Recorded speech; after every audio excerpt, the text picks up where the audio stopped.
Gabeko 10 aurrera eta nahieran sarean 11.eus Atari digitalean.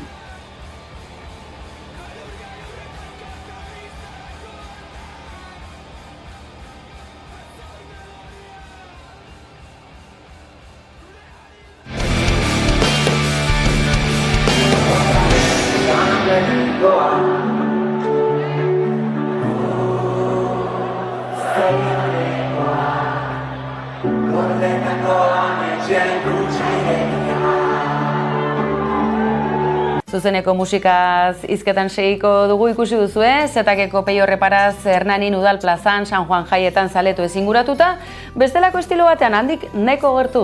Añorgan izan baitira, Txiltxoko eta La Txama.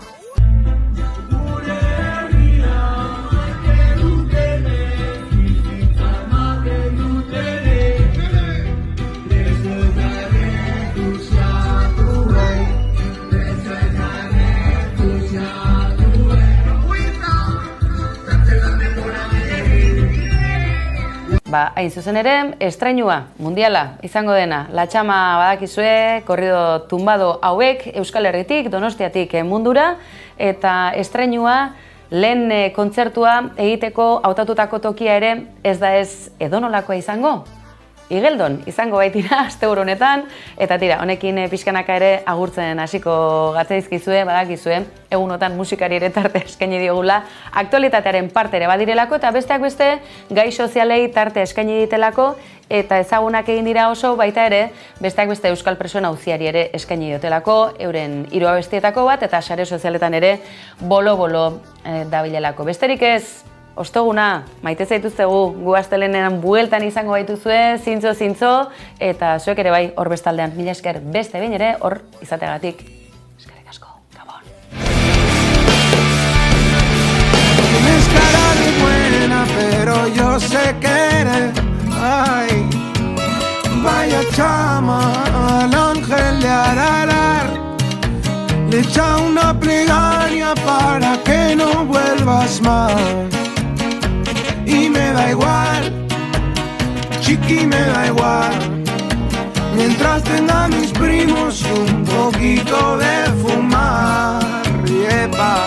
No sé dónde se esconde mi musa que abusa y me usa y no sabe dónde está, no sabe dónde va. Santurtzitik itxera, loitzulera itxasontzik, berauniko jarri ondoren, agirre lehendakari, ardo errekak polvorina, dena lertzeko aski, ez deitu kontrabandista, muga puta honengatik, Guadalupe.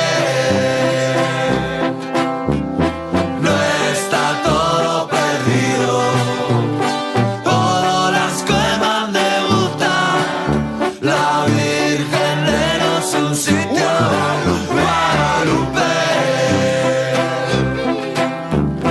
Guazen etxeko guztio, lezo reiztieta rekalde, pirata udari marino.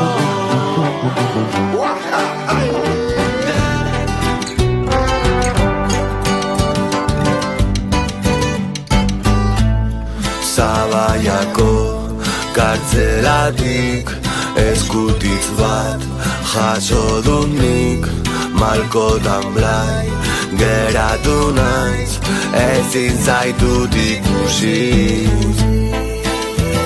itzulera zitarik ez, noiz etorriko zaren, itxoiten nabil berriz, berriz, berriz, berriz,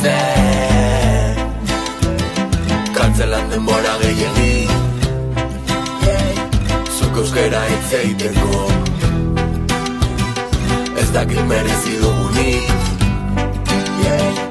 utzi behar izan dugu azteko, puro udari naiz eta itxuraz igual aritu batzuei, baina txapela hemen dut eta eska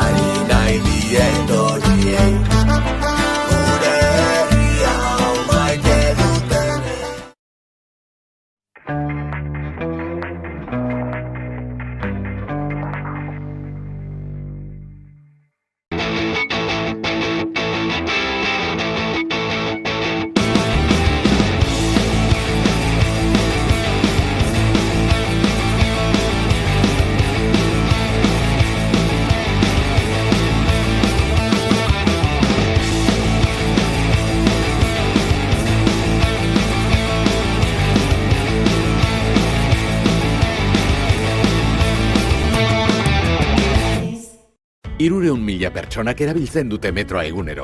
Bizkaibusen 328 autobusek konektatzen dute Bizkaia egunero. Gaur lanean ari gara, etorkizunean hobeto mugizaitezen. Getxo eta Bilbo itsasadarretik lotzeko bulebarrarekin eta Zornotza eta Durango arteko bidegorriarekin. Itsasadarraren azpiko tunelarekin, metroaren luzapenarekin. Bizkaiko Foru Aldundia Bizkaia egiten. Gorputzarekin jarraitzen dugu, batzutan txaloekin eta batzuk ite dute hobeto, besteak baino. Erritmoa! Bai! Bere ikurrak baten antza dauka, eta Europar Batasunean asko erabiltzen da, txampona da. Jarioka, asmatu hitz ezkutua, kontuz hitz debekatuekin.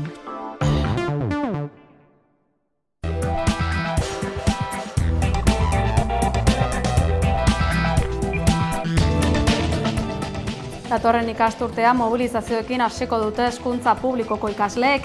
Esteilas, ANPE, AFAFNA, LAB, Comisiones Obreras, ELA eta UGT sindikatuek irailaren 26an greba egitera deitu dituzte alor publikoan aritzen diren 11.000 irakasleak. ANPeko Carlos Rodrigo adierazi duenez, mobilizazioak ugarituz joango dira eta iritsi behar den tokira iritsiko dira.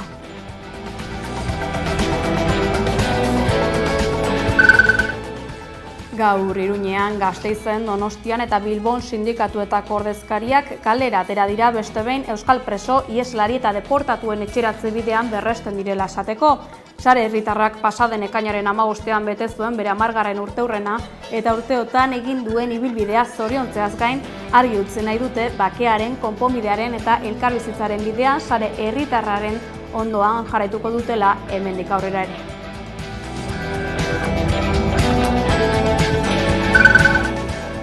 Bolivian estatu kolpe saiakera egin zuten atzo militarrek Luis Arce herrialde horretako presidentea kargutik indarrez kendu nahian. Juan José Zúñiga armadako komandanteak gidatu zuen matxinada eta tankeak eraman zituen La Paz hiriburuan gobernuak duen egoitzaren atarira. Kolpeak ez zuen aurrera egin eta Zúñiga dagoeneko atxilotuta dago.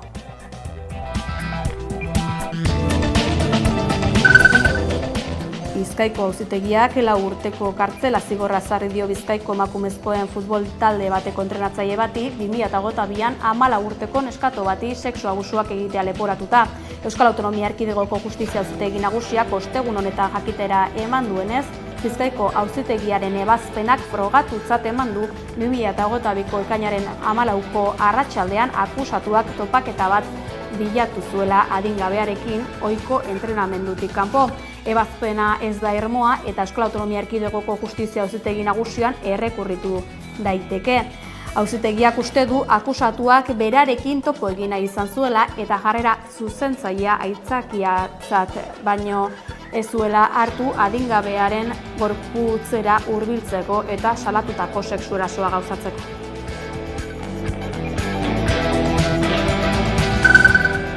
Jerome Bourrier Baionako prokuradoreak ostegun honetan kazetarien aurrean egindako agerraldian azaldu duenez, Urruñan desagertutako emakumearen senarra gendarmeoia jotzen dute susmagarri nagusitzat lehen zantzuek.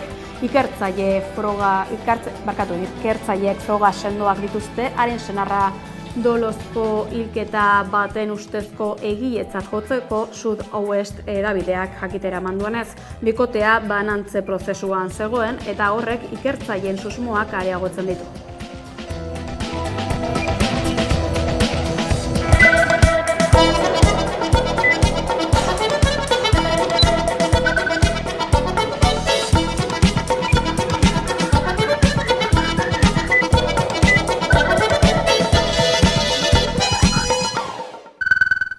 Gabon deizuela, Nafarroako hezkuntza publikoko sektore mailan ordezkaritza duten sindikatu guztiek greba deitu dute hezkuntza ez unibertsitarioan datorren irailaren 26erako ikasturte hasieraren testuinguruan. Zehazki, irailean zehazten hasiko diren Foru gobernuaren datorren urteko aurrekontuetan beraien aldarrikapenak islatzea nahi dute.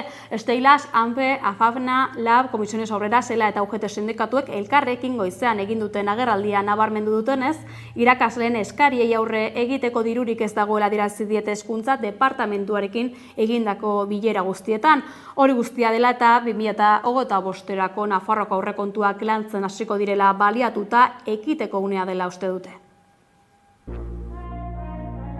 Nafarroko hezkuntza publikoko sindikatu guztiek gaur eskaini duten prentsaurrekoan 2024ko irailaren 26an unibertsitateaz kanpoko irakasle guztientzako greba deialdia iragarri dute. Sindikatuek Nafarroko gobernuari eta hezkuntzako departamentuko zuzendaria den Carlos Jimenori negoziatzea eta irakasleen baldintzak hobetzea eskatu diete. Ane APZ-etxeak Esteilasekoa salatzen dituzten arazoak plazaratu ditu. Irakasleek hasieran salatzen genituen arazo berberak ditugula.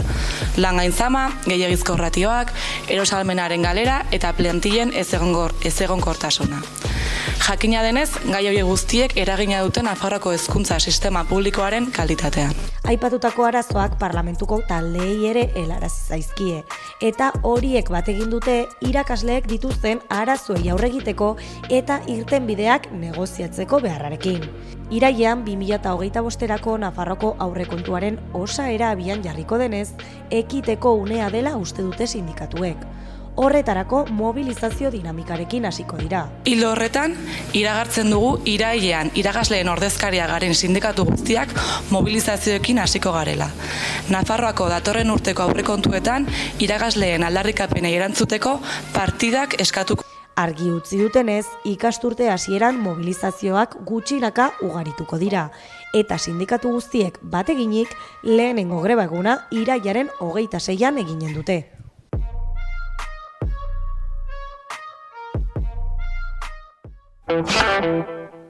Gasteizera goaz, bertan izan baita arratsaldean Mikel Klaber lankidea, Imanol Pradalesen gobernukide berriak aurkeztu dituzte. Konta guzu, Mikel. Araba eta Gipuzkoako foru aldundietako gobernuetan izen berriak sartuko direla iragarri dute azken egunotan izan ere, Arabako foru aldundiaren parte zen Amaia Barredo eta Gipuzkoako foru diputatua zen Maria Ubarretxena Imanol Pradalesen gobernukide bilakatu dira. Gauza korrela, Noemi Agirre izango da Amaia Barredoren ordezkaria Arabako foru aldundiaren nekazaritza departamentuan. Felix Urkola izango da Ubarretxearen ordezkoa bide azpiegiturak eta lurralde estrategiako departamentuan. Eusko Jaurlaritza berriaren osaketak aldaketak ekarri ditu Araba eta Gipuzkoako foru aldundietako gobernuetara. Izan ere, orain arte gobernu hauetako parte ziren Amaia Barredo eta Maria Ubarretxena Imanol Pradalesen gobernuaren parte izatera pasa dira. Elikadura, landagarapen, nekazaritza eta arrantzako sailburu berria da Barredo. Ubarretxenak beraldetik, gobernantza, administrazio digital eta autogobernu sailburuaren kargua hartu du. Noemi Agirre izango da Arabako nekazaritza foru diputatu berria Amaia Barredoren lekukoa hartuta. Orain arte EAJko zinegotzia zen Agirre du lantzin. Hemendik aurrera nekazaritza gaiekin arduratuko da Aldundian. Nekazaritza elkarteek espresuki eskatutako kargua. Aldaketa honek foru gobernuaren berregituraketa suposatu du. Ekonomia garapen eta berrikuntzarako foru diputatuak, Sarai Zaratek, bere gain hartuko ditu jasangarritasun eta trantsizio energetiko eskuduntzak, orain arte Barredoren ardura zirenak. Maria Ubarretxenak, Gipuzkoako foru aldundian utzitako lekua Felix Urkolaren esku geratuko da. Bera izango da, bide azpiegituretako eta lurralde estrategiako diputatu berria. Lazkaoko alkatea izan zen Urkola, eta Aider Mendoza diputatu nagusiaren kabinete buru lanetan aritu da azkeneko legealdian. Bizkaiko foru aldundiko gobernu kontseiluak Josu Erkoreka aholkulari izendatu du. Amaitu den legegintzaldian Urkulluren gobernuko lehendakariorde eta segurtasun sailburu izandakoa Bizkaiko diputatu nagusi Elisabete Etxanoberen kabinetean sartuko da aholkularitza lanak egiteko.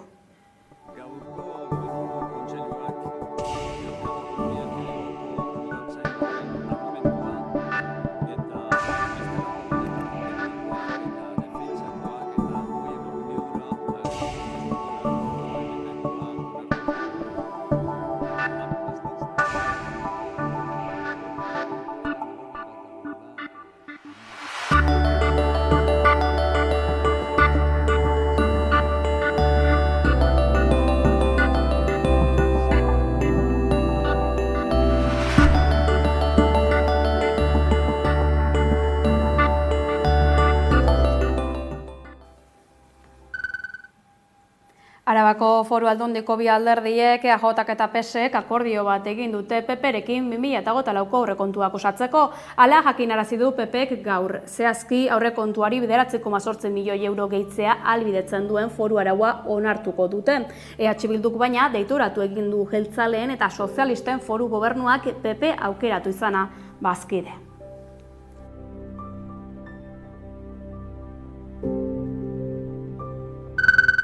Gaur Euskal Herriko gehiengo sindikalak deituta elkarretaratzeak egin dituzte Euskal Herriko 4 hiriburuetan. Sindikatuek euskal preso iheslari eta deportatuen etxeratzea eskatu dute. Ez, salbuespenik ez! Ez, salbuespenik ez! Ez, salbuespenik ez!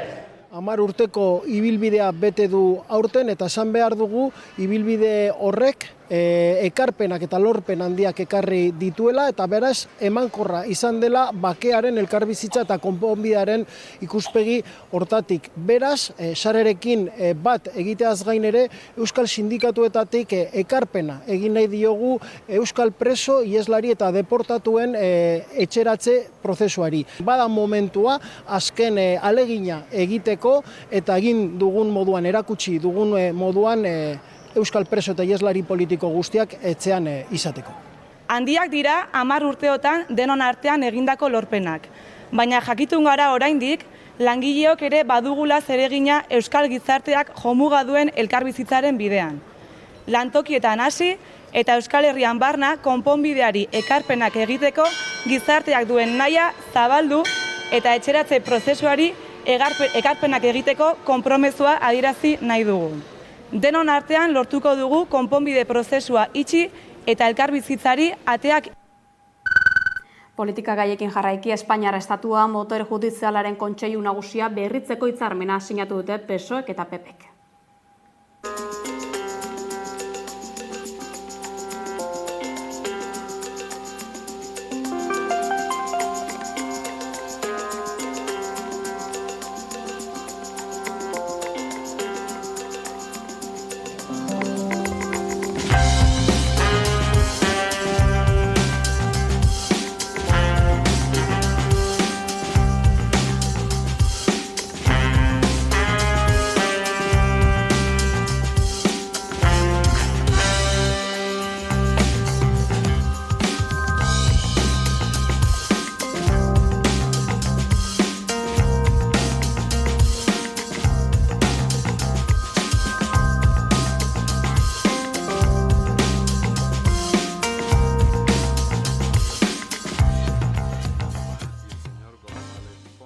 Que con nosotros no ha hablado nadie, lo que sorprende es que para esto hayan tardado tanto tiempo, ¿no?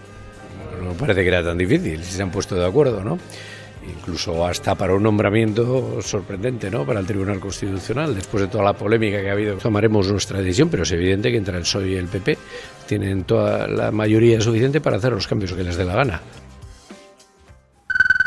Noticias de Gipuzko Dabideak argitaratutako bideo baten arabera, Reala PSG-ren arteko partidaren aurretik izandako istiluetan zauritu zuten emakumeari ostikoa eman zion ertzain batek erorita zegoenean. Era berean, EH Bilduk eta Sumarrek azalpenak eskatu dizkiote Jaurlaritzari.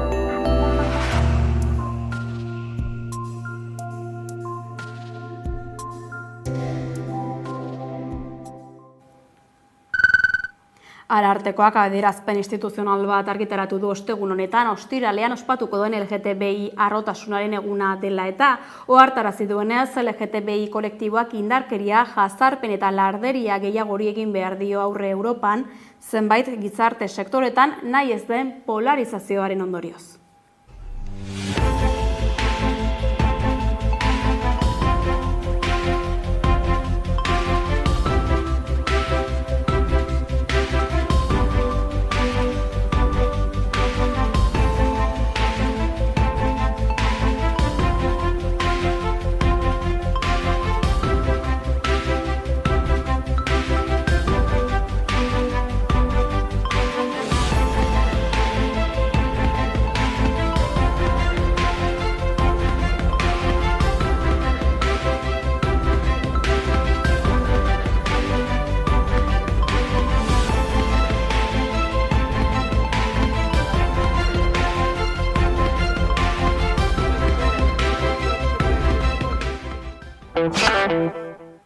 Ohar baten bidez jakinarazi du Euskal Idazleen Elkarteak berria, elkarteko zuzendaritzak hala erabakita kendu egin du Patxi Ezkiagaren soslaia elkartearen webuneko gugan beude ataletik. Erabakia lotuta dago Ezkiagak egindako sexu abusuen harira azken asteotan zabaldu diren lekukotasun ugariekin.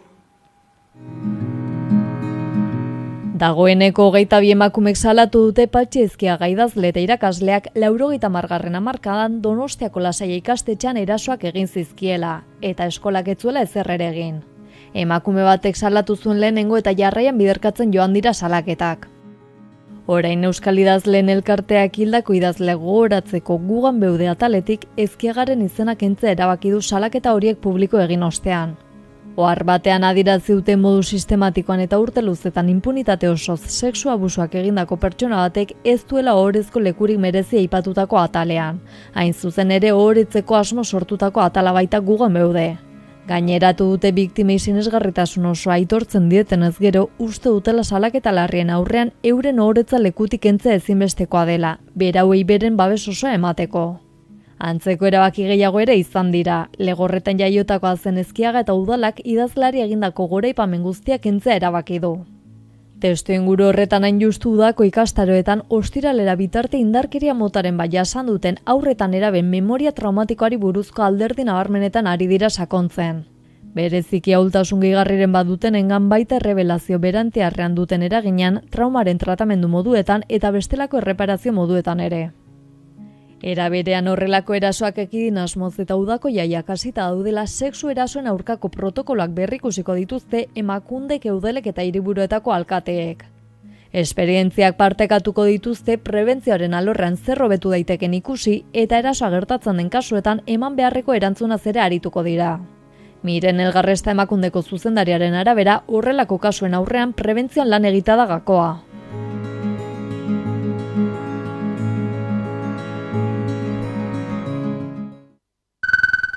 Udan izango ditugun jaiegunetan sexu erasoak saihesteko eta jardunbide egokiak partekatzeko bilera izan dute ostegun honetan Emakundek eta Euskadiko Udalen Elkarteak. Hori dela eta Euskal Autonomia Erkidegoko zenbait udaletako alkate eta zinegotzeekin bildu dira.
Ildo beretik astebete falta da Iruñeko San Ferminak hasteko eta festetan izaten diren indarkeria eta eraso sexistak saihesteko asmoz kanpaina bat aurkeztu du Iruñeko udalak.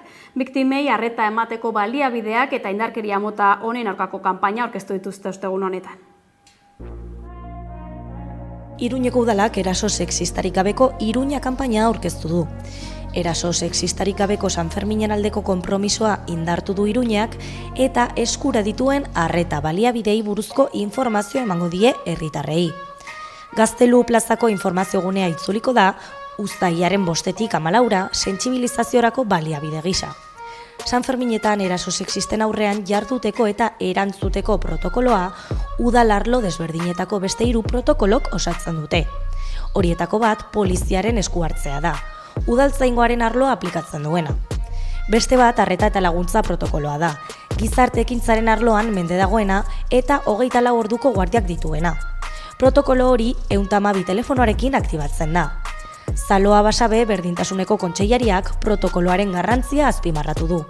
Geroz eta sensibilizazio handiagoa dagoela eta horrek esan nahi du indarkeri mota ezberdinak antzemateko gaitasun handia dagoela eta gero ere horrekin batera egia da geroz eta errekurtso hobeagoak eta jarri duela mahai gainean eta horrek eman dezake agian konfidantza gehiago emakume bat denuntzatzaileko momentuan. 3. protokoloa herritarrek eta erakundek erantzuteko protokoloa da. Berdintasun arloaren mende dagoena eta erantzuna koordinatzea arduratzen dena Iruñeko udalaren emakumeen elkarten eta mugimendu feministaren artean. Estrategia horren barruan, Iruñeko udalak azpimarratu du eraso sexistak ez direla normalizatu behar jai inguruetan gertatzen direlako.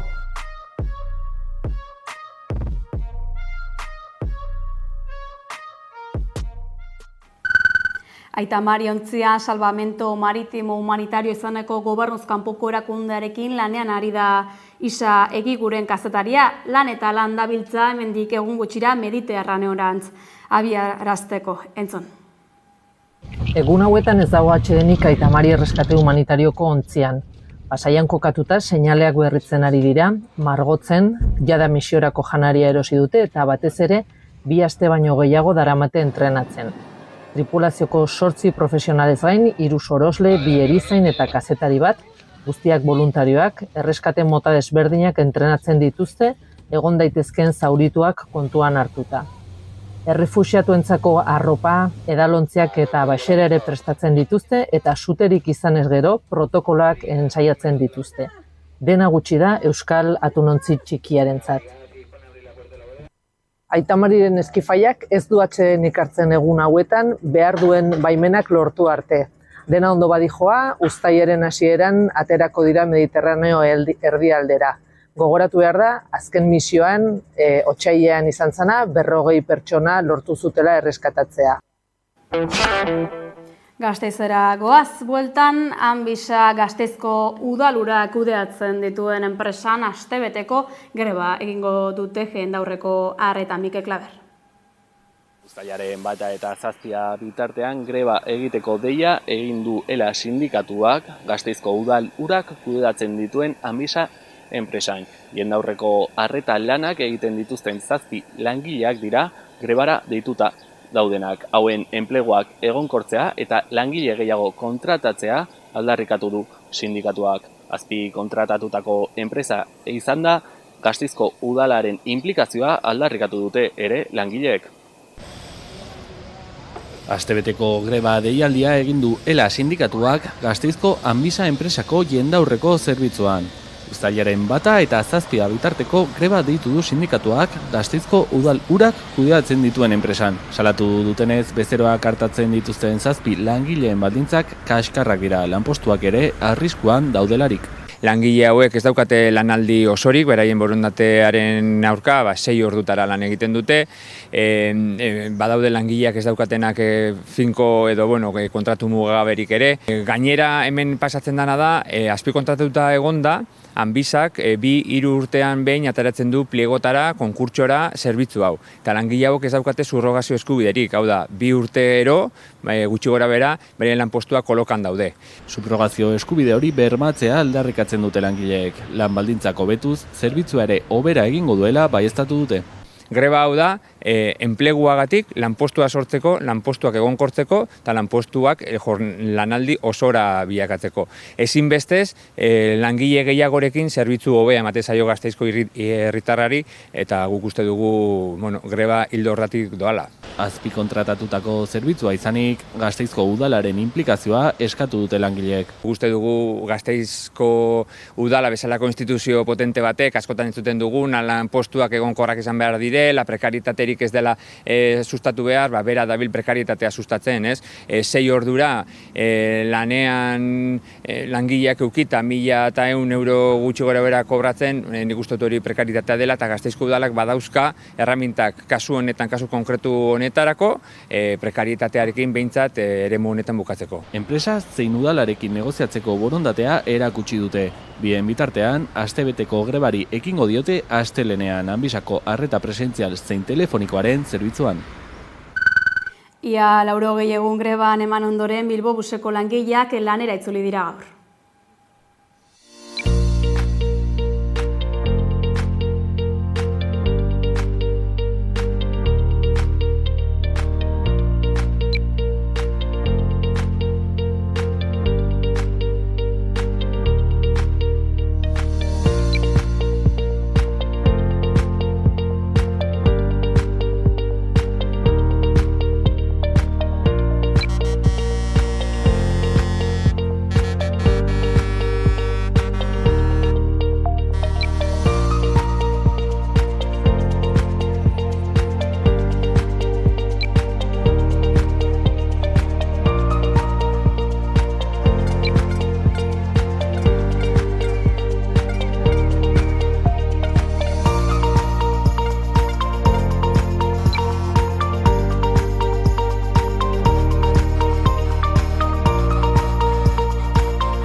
Urdaibaiko Guggenheim proiektuari begira, Gernikako Dalia fabrika zarra eraistearen gainkostua 2 milioi eurotara iritsi da. Ekologista taldeek salatu dutenez, diputaziotik sustatutako beste kontratu batzuk eta eskualdeko plan estrategikoa egiteko laguntza teknikoko zerbitzua gehituta, gainkostua zehaztutakoa baino 4 aldiz handiagoa da.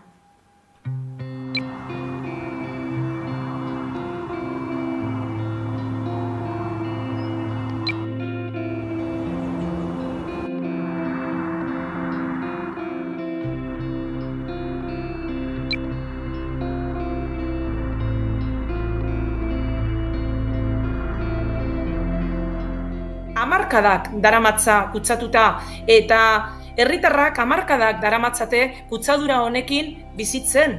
Beraz, guretzako berri on bat izango litzateke olako partzela guztiak, fabrika guztiak garbitzeko intentzioa izatea. Kontua da zein helbururekin egiten diren garbiketa hauek. Lurzoruaren kalitate txosten bat egiten denean, txosten hori egiteko jakin beharra dago zein den etorkizunean lurzoru horri emango jakon erabilera. Eta hori da hemen falta zaiguna. Kalitate txostena badago, baina emango zaion helburua lurzoru horri ez, eta hori da publikoki esan beharko luketena.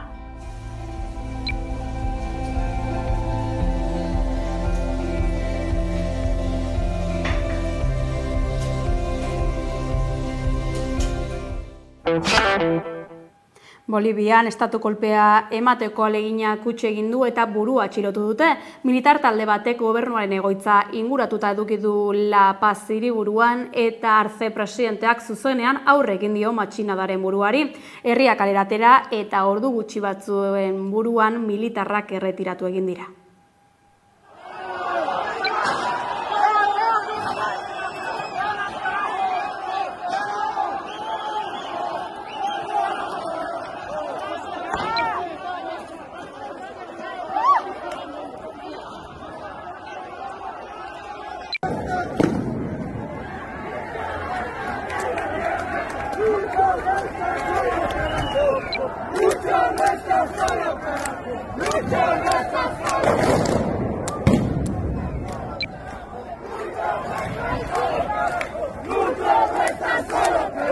Lucha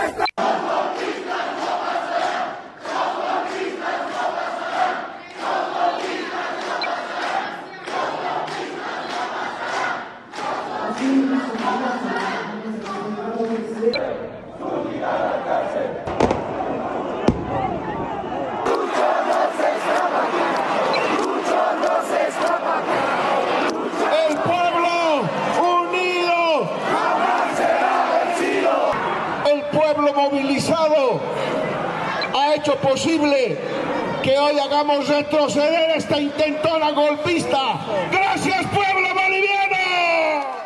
Nadie nos puede quitar la democracia que hemos ganado en las urnas y en las calles con sangre del pueblo boliviano, hermanos. Morir antes que esclavos vivir. Jarraian kultura gaietara egingo dugu salto, irailaren 14an Urretxun hasiko da urtetik behin gauzatzen den Gipuzkoako bertsolari txapelketa. Finala aldiz abenduaren 14an jokatuko da Donostian. Badator Gipuzkoako bertso txapelketa, irailaren 14an hasiko da Urretxun. 3 hilabete iraungo ditu txapelketak eta finala abenduaren 14an jokatuko da Donostiako Ilunben. Sailkapen fase baten ostean bertan da Gipuzkoako bertsolari txapelketa. 58 bertsolari ariko dira kantuan. Urretxun hasi eta Donostiako finalera bitarte 16 saio jokatuko dira. Txapelketan kantuan ariko diren 58 bertsolarietatik 34 bertsolarik udaberren jokatu zen Gipuzko bertsotan sailkapen fasen eskuratu zuten txapelketarako txartela. Gainontzeko 14 bertsolariek duela 5 urteko txapelketan eskuratu zuten txartela.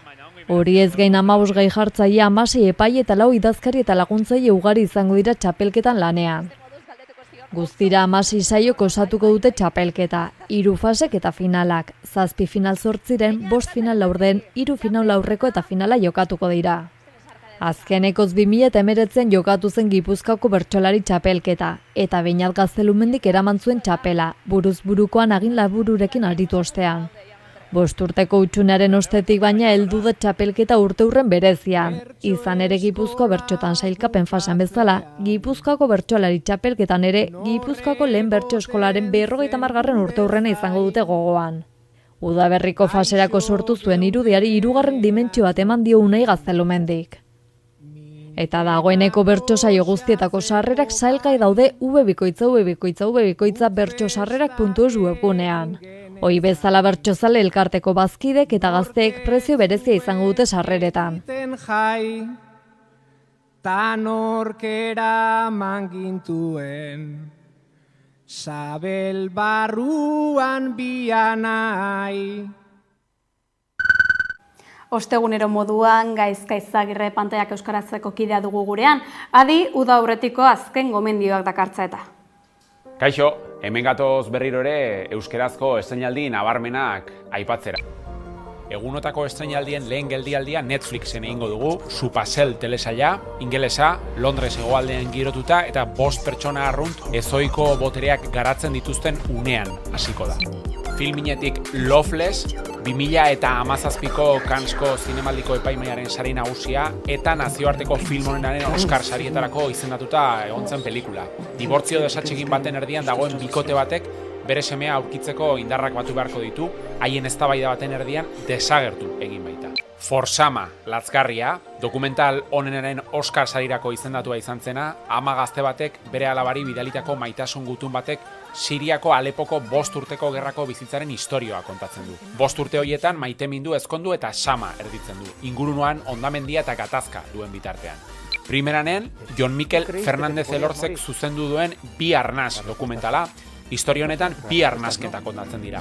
Iratxe Sorzabalena eta Mari Nieves Diazena, Iratxeren amarena. Biek, bakoitzak bererara, torturak eragiten duen arnasarik eza jasan dute, beste sufrimendu askorekin batera.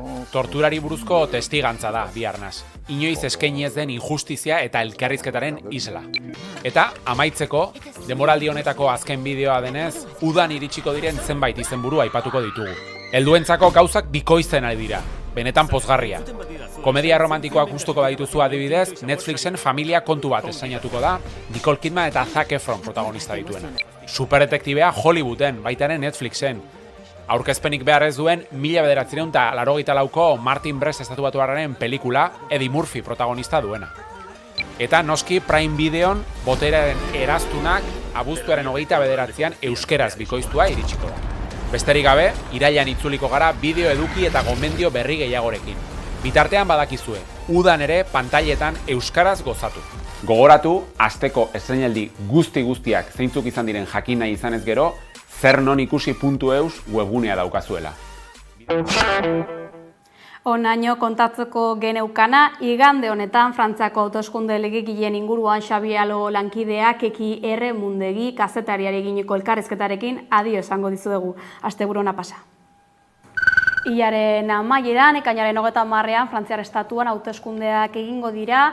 Beraz, Ipar Euskal Herrira egingo dugu salto, ez da ala, Xabi Alo, arratsaldeon? Hori da, arratsaldeon irati, lau egun besterik ez direlako falta Ipar Euskal Herrian eta Frantzia osoan hauteskunde legegileen lehenengo itzulia egiteko. Igandean daude deituta beraz Frantziarrak bozka ematera Asamblea Nazionala osatuko duten parlamentariak aukeratzeko.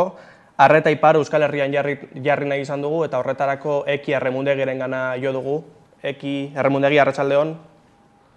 Arratsaldeon baitzu ere. Ze modu, ongi etorri Hamaika telebistara? Mil esker. Igandean esan dugu egingo direla hauteskunde legegileak, lehenengo itzulia egingo da. Ze giro hautematen da, Eki?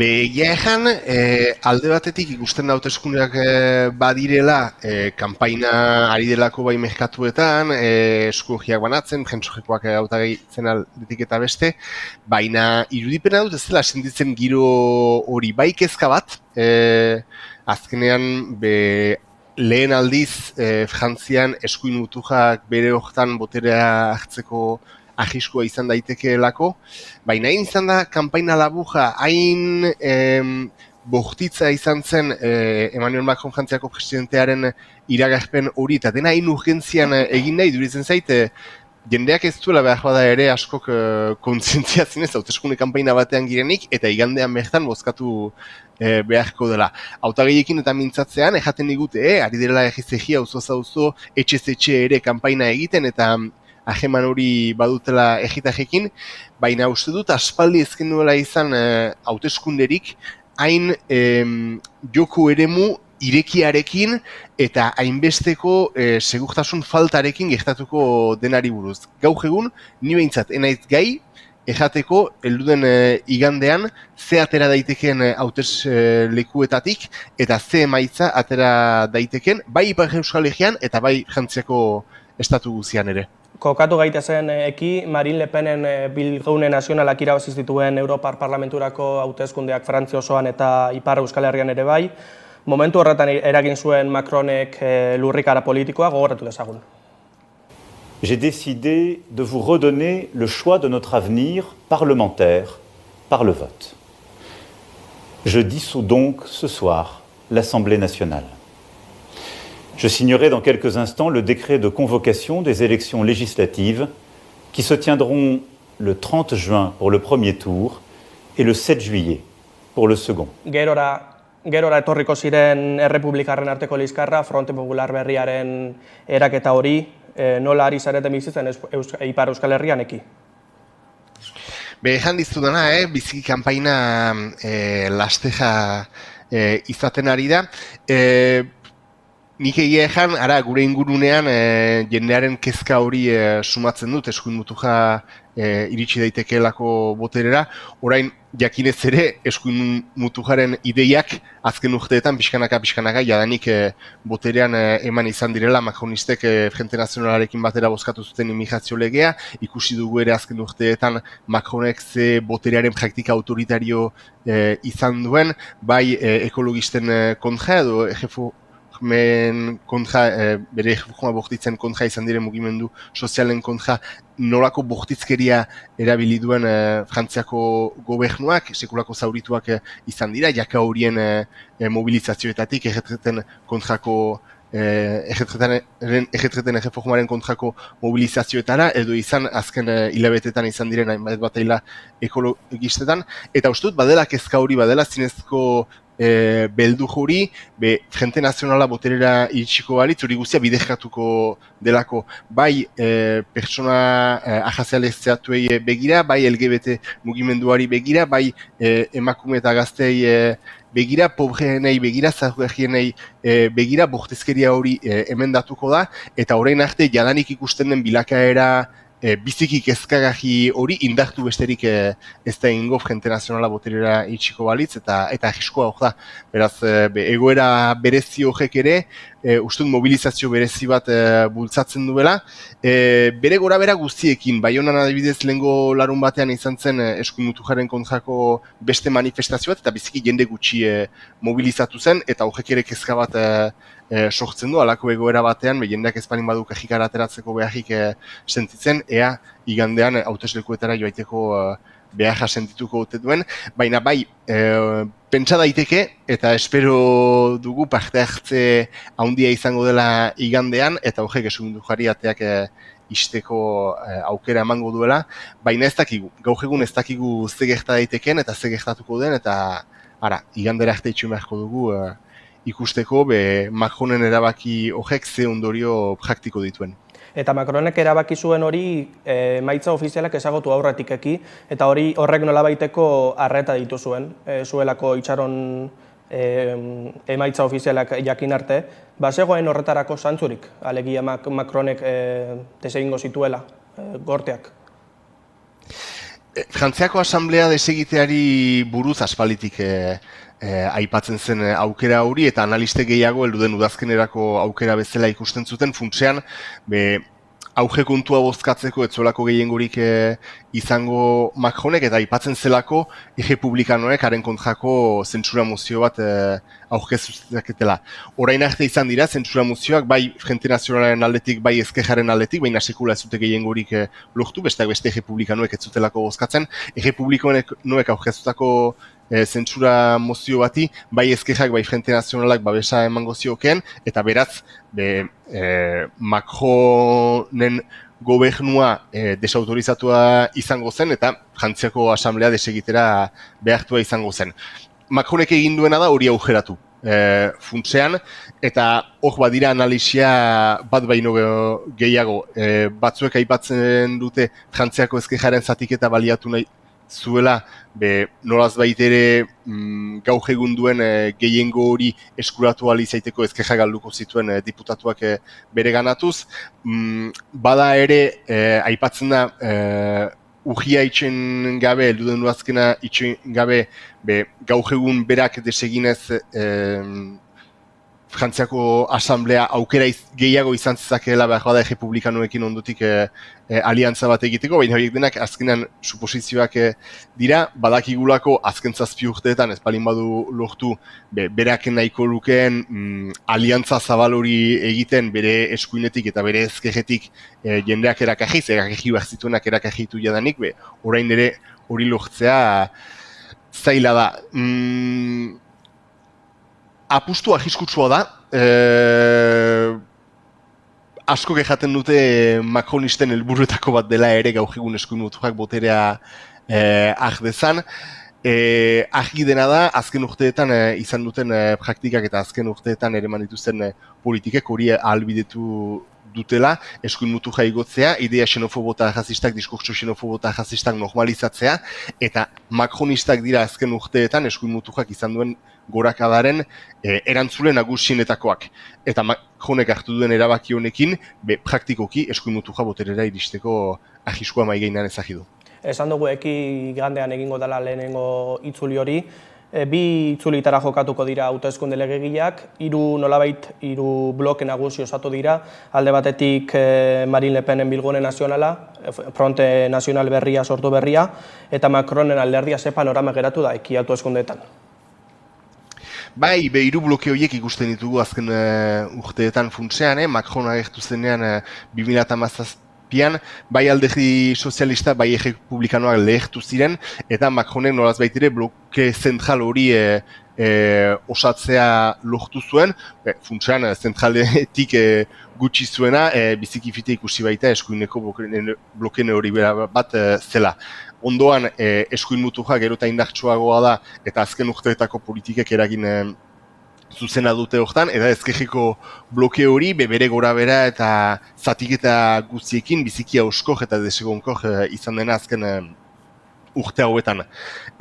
Azken alian ikusi dena, eta Europako hauteskundek ere hori erakutsi dute, bloke zentral hori, makronisten bloke zentral hori, gainbera betean dela, eta ondoan eskuin mutujaren gorakada ikusten dugu. Funtsean eskuin mutujaren alternatiba bakarra ezkeja da, eta hori hasieratik ulertu zuten Europako hauteskunden emaitzen gauean, berehala aliantza egitera jo dute, eta Frantzian aspaldi ikusietzen aliantza bat lortu dute, NPA bezalako ezker mutujeko alderdi batetik, alderdi sozialistaren eskuin egala arte biltzea lortu duena. Hauskoja da, kontraejan handiak ditu, baina batasun hori lortzen dute, funtsean eskuin mutujaren kontra. Ikusi beharko da, bai igande honetan eta berezik uztailaren 7an, zenbat diputatu lortzera iristen den ezkeja, diputatu asko lortzeko aukera izan dezake, zinez eskuin mutujaren kontrako bozka hori bere ganatzea lortzen bali badu, eta hor bigarren itzulian ikusiko da, ea makronistek haien balio errepublikar horien izenean eskuin mutuja blokatzeko autua egiten duten, edo azken aldian kanpainan ari diren bezala, ezkeja eta eskuin mutuja parez pare emanik, eskuin mutujari bidea irekitzen dioten. Ipar Euskal Herrian den berezitasuna da, EH Baik ezkerreko abertzaleek Frente Popularearekin akordioa lortu duela, eta horrek bai irekitzen duela perspektiba behi bat, panorama behi bat, Ipar Euskal Herrian lehen aldia delako abertzaleek alako jente zabal batean parte hartzen dutela Frantziako Asamblearako hauteskunde batzuetan, eta horrek bai izan dezakeela eragina, bai hauteskunde hauetan emaitza bizikiuna lortzeko aukera izan dezakeelako Frente Popularek Ipar Euskal Herrian, baina gerora begira ere irekitzen duen panoramagatik, Ipar Euskal Herrian Jakobinoak edo Jakobinoenak behintzat baztertuak izan baitira aliantza honen bidez, eta emaitza honak lortuko balituzte, horrek beriziki 2026ko egiko bozetarako zuzeneko eragina izan lezakeelako. Euskal ordezkariak egongo dira beraz Frantziako Asamblea Nazional horretan eki? Euskal Herriko ordezkariak izango dira seguru, 3 hautesleetatik diputatu bana joango delako.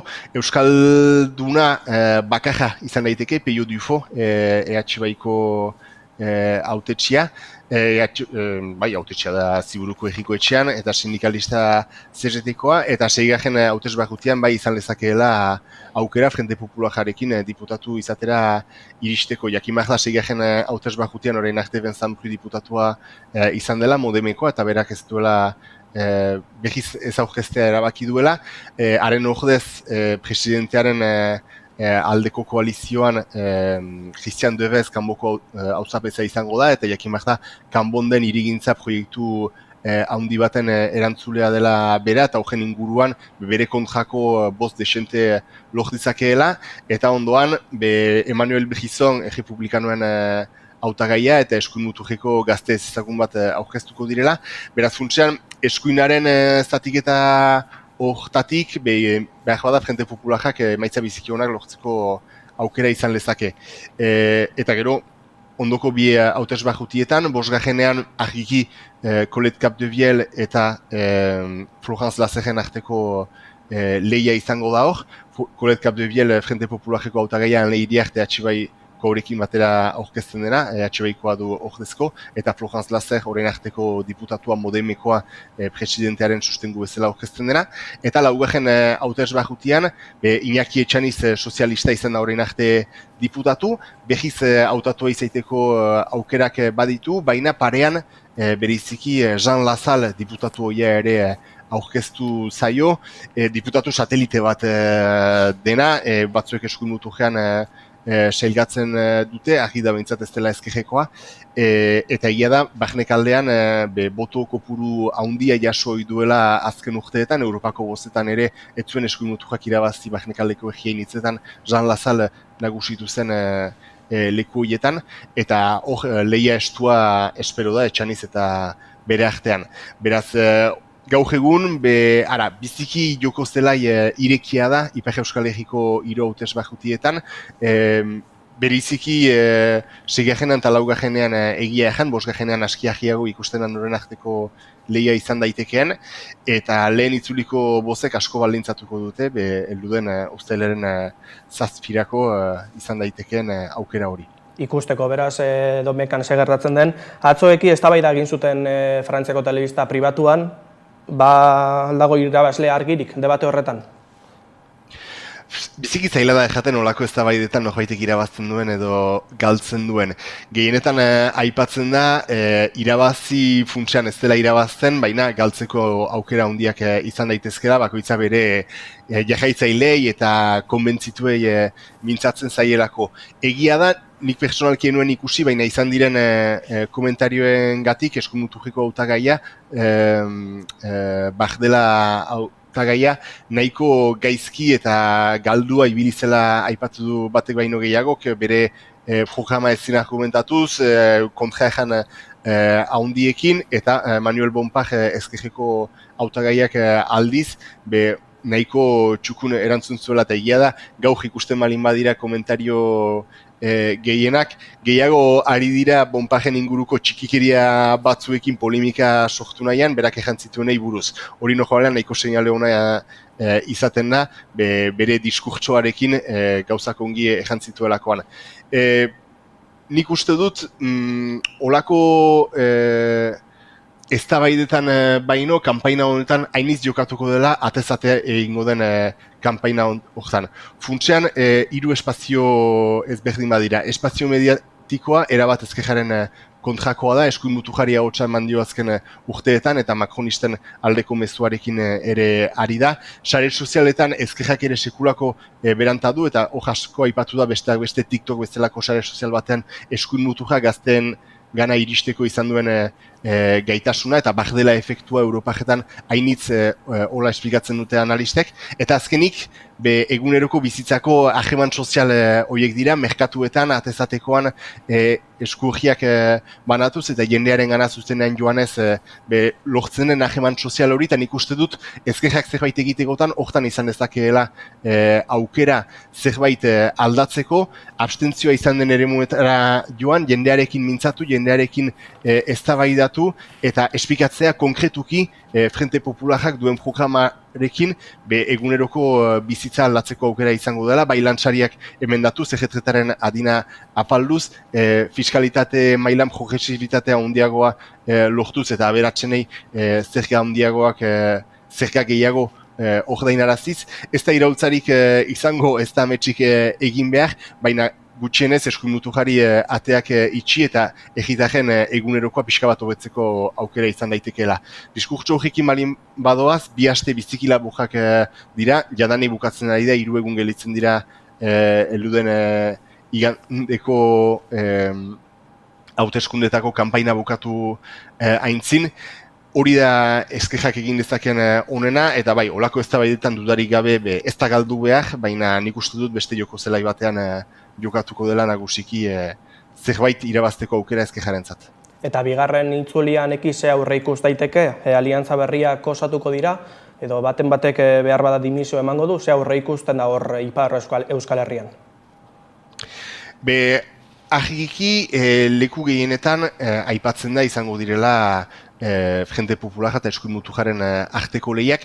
Ipar Euskal Herrian nik eskuin mutujari ez diot ikusten bigarren itzulira iristeko gaitasunik, naiz eta Europakoetan biziki emaitza honak lortu zituzten. Biziki desberdina da, Europako hauteskunde batean egunero telebistan ikusten duzun hautagai mediatiko bati botoa ematea, edo inork ezagutzen ez duen hautagai gisajo bati bozkatzea, Frente Nazionalak aurkezten dituena gehienetan alakoak izaiten direlako. Ustut, Ipar Euskal Herrian badela zentro eskuineko komunitate zabal bat, eta hortan makronistek eta errepublikanoek bostak lortzeko aukerak izan ditzakete, eta ondotik ezkerrak bere batasunarekin ere emaitza oso onak lor ditzake. Nik uste dut Frente Popularreko eta zentro eskuineko hautagaia lehiatuko direla Ipar Euskal Herrian bigarren itzulian, ikusi behar da ze neugirekin iristen diren bigarren itzulira, eta hor jarriki ezkerrak bozken jeserba gutxi izango ditu, eta zentro eskuinean aldiz, bigarren itzulirako batasuna lortzeko aukerak izan litzakete. Ez dakigu gaur egun zenbateko boto kopurua suposa dezakeen Frente Popular batu horrek Ipar Euskal Herrian. Azken urteetan halako esperientziak izan direnean, edo abertzalek ez dute parte hartu, edo izan dira bestelako nola egan, bestelako aliantzak eta bestelako lehiak ere. Beraz, hor bada, argiki ez ezagun bat, Ipar Euskal Herrian, elduden igandean deskubrituko duguna, eta lehen itzuliko emaitzek ere, bigarren itzulian eragin dezakete, abstentziotik beste batzu behiz buzkatzera joaiteko, baina bai, nik auge ikuspegin bat egitekotan hori ingo nuke. 3 hautesbajutietan, Frente Popularreko hautagaia zentro eskuineko hautagai baten kontra.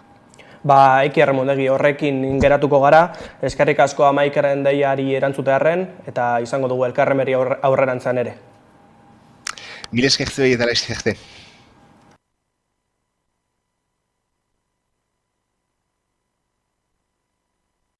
Gorputzarekin jarraitzen dugu, batzutan txaloekin eta batzuk ite dute hobeto, besteak baino. Erritmoa! Bai!